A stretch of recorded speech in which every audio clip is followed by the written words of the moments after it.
আসসালামু আলাইকুম রহমতুল্লাহ। প্রিয় দর্শক, আপনারা সবাই কেমন আছেন? আশা করি আপনারা সবাই ভালো আছেন।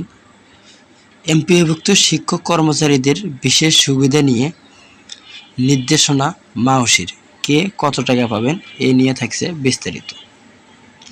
বেসরকারি প্রতিষ্ঠানে কর্মরত এমপিওভুক্ত শিক্ষক কর্মচারীর বিশেষ সুবিধা নিয়ে নতুন নির্দেশনা দিয়েছে মাধ্যমিক ও উচ্চ মাধ্যমিক শিক্ষা অধিদপ্তর।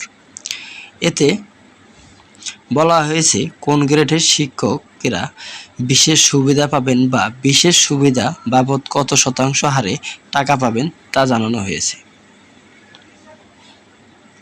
এমপিওভুক্ত বেসরকারি শিক্ষা প্রতিষ্ঠান, বেসরকারি মাদ্রাসা ও বেসরকারি কারিগরি শিক্ষা প্রতিষ্ঠান কর্মরত জাতীয় বেতন স্কেলের তুলনীয় গ্রেড 9 থেকে চতুর্থ উপরের গ্রেডের অন্তর্ভুক্ত শিক্ষক কর্মচারীরা 1 জুলাই 2025 থেকে প্রতি বছর 1 জুলাই প্রাপ্য মূল বেতনের 10% হারে বিশেষ সুবিধা প্রাপ্য হবেন।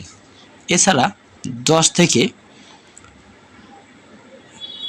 নিচের গ্রেডে অন্তর্ভুক্ত শিক্ষক কর্মচারীরা 1 জুলাই 2025 থেকে প্রতি বছরের 1 জুলাই প্রাপ্য মূল বেতনের 15% হারে, তবে 1,500 টাকার কম নয়, বিশেষ সুবিধা প্রাপ্য হবেন। এই গ্রেডের শিক্ষকরা বিশেষ সুবিধার ক্ষেত্রে কেউই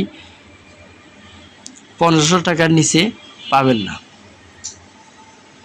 দেশে এখন 22,174টি এমপিওভুক্ত বেসরকারি প্রতিষ্ঠান রয়েছে। এসব প্রতিষ্ঠানে শিক্ষক কর্মচারীর সংখ্যা 3,59,608 জনের মতো।